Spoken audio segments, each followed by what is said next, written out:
Hello friends, ನಮಸ್ಕಾರ. ನಾನು ಚೆನ್ನಾಗಿದ್ದೀನಿ, ನೀವು ಹೇಗಿದ್ದೀರಾ?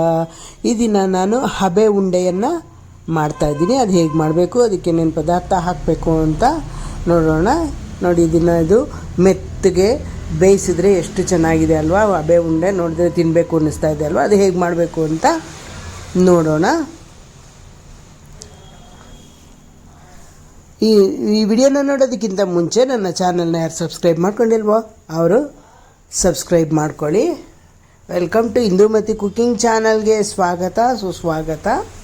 ಮೊದಲಿಗೆ ಕಡಲೆಬೇಳೆಯನ್ನು 1 ಲೋಟದಷ್ಟು ತಗೊಂಡಿದ್ದೀನಿ. ಅದು ಚೆನ್ನಾಗಿ 1-1.5 ಗಂಟೆ ಟೈಮ್ ಚೆನ್ನಾಗಿ ನೆನಿಬೇಕು. 2 ಗಂಟೆ ಟೈಮ್ ನೆನೆದ್ರೇ ತುಂಬ ಚೆನ್ನಾಗಿ ನೆಂದಿರುತ್ತೆ, ಆವಾಗ ರುಬ್ಬೋದಕ್ಕೆ ತುಂಬ ಸುಲಭ ಆಗುತ್ತೆ. ಇವಾಗ ನೀರು ಹಾಕಿ ನೆನೆಸಿ ಇಟ್ಕೊಂಡಿದ್ದೀನಿ. ಅದು ಬೇಳೆ ಮುಳುಗೋವರೆಗೂ ನೀರು ಹಾಕಿಟ್ಟಿದ್ದೆ.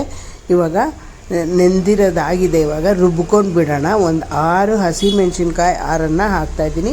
ಶುಂಠಿ 1 ಇಂಚಿನಷ್ಟು ಸಣ್ಣದಾಗಿ ಪೀಸ್ ಮಾಡಿ ಇಟ್ಕೊಂಡಿದ್ದೆ, ಅದನ್ನು ಹಾಕ್ತಾಯಿದ್ದೀನಿ. ಮತ್ತು ರುಚಿಗೆ ತಕ್ಕಷ್ಟು ಉಪ್ಪನ್ನು ಹಾಕಬೇಕು. ಮತ್ತು ಕಡಲೆಬೇಳೆ ನೆನೆಸಿದ್ನಲ್ಲ, ಅದನ್ನು ತೊಳೆದು ನೀರು ಬಗ್ಗಿಸಿ ಒಂದು ಹಿಡಿಯಷ್ಟು ಹಾಕಿ ಮಿಕ್ಸಿಗೆ ಹಾಕ್ಕೊಂಡು ಬರ್ತೀನಿ. ಯಾಕೆಂದರೆ ಹಸಿಮೆಣ್ಸಿನ್ಕಾಯಿ ಎಲ್ಲ ನುಣ್ಣಗಾಗಬೇಕಲ್ಲ, ಅದಕ್ಕೆ ಹಾಕಿದ್ದೀನಿ. ಇವಾಗ ಅದು ಹಸಿಮೆಣ್ಸಿನ್ಕಾಯಿ ಎಲ್ಲ ನುಣ್ಣಗಾದ್ಮೇಲೆ ಇರೋ ಬೇಳೆ ಎಲ್ಲ ನೆಂದಿರೋ ಬೇಳೆ ಎಲ್ಲನ್ನೆಲ್ಲ ಮಿಕ್ಸಿ ಜಾರ್ನೊಳಗೆ ಹಾಕ್ಬಿಡ್ಬೋಣ. ಅದು ಕಾಂಟಿನೆಂಟ್ ಎಷ್ಟಿರುತ್ತೋ ಅದನ್ನು ನೋಡಿಕೊಂಡು ನೀವು ಹಾಕ್ಕೊಳ್ಳಿ. ಮಿಕ್ಸಿ ಜಾರ್ಗೆ ಎಷ್ಟು ಇಡಿಸುತ್ತೋ ಅಷ್ಟನ್ನು ಹಾಕ್ಕೋಬೇಕಾಗುತ್ತೆ. ಇವಾಗ ಅದನ್ನು ಹಾಕಿದ್ದಾದಮೇಲೆ ಅದಕ್ಕೆ ಹಸಿ ಕೊಬ್ಬರಿಯನ್ನು ಒಂದು ಬಟ್ಲಿಗೆ ಹಾಕಿ ಇಟ್ಕೊಂಡಿದ್ದೆ.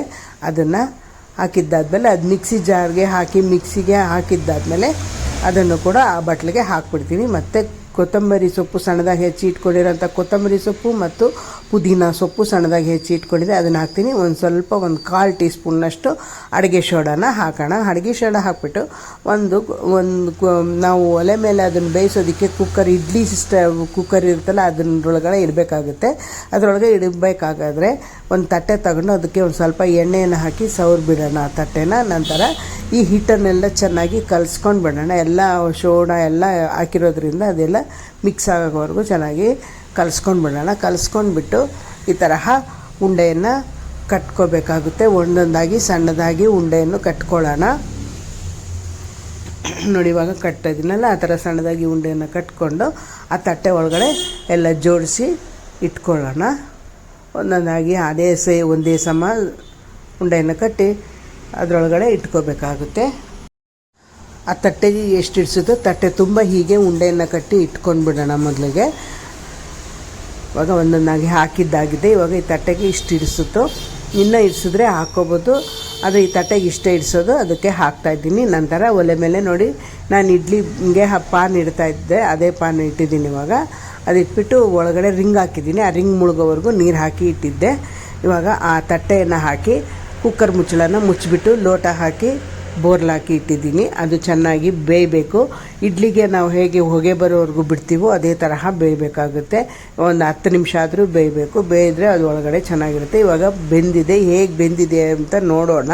ಒಳಗಡೆ ಮುಟ್ಟಿ ನೋಡಿದ್ರೆ ಅದು ಕೈಗೆ ನೀರು ಹಾಕ್ಕೊಂಡು ಕೈ ತೇವ ಮಾಡಿಕೊಂಡು ಮುಟ್ಟಿ ನೋಡಿದ್ರೆ ಅದು ಮೆತ್ಕೋಬಾರ್ದು.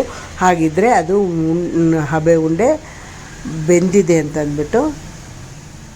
ಇವಾಗ ಅದು ಬೆಂದಿದೆ, ಹಬೆ ಉಂಡೆ ರೆಡಿ. ಈ ವಿಡಿಯೋ ನಿಮಗೆ ಇಷ್ಟ ಆದಲ್ಲಿ ಲೈಕ್ ಮಾಡಿ, ಶೇರ್ ಮಾಡಿ, ಕಮೆಂಟ್ ಮಾಡಿ. ಈ ವಿಡಿಯೋ ನೋಡಿದ್ದಕ್ಕಾಗಿ ತುಂಬ ಧನ್ಯವಾದ.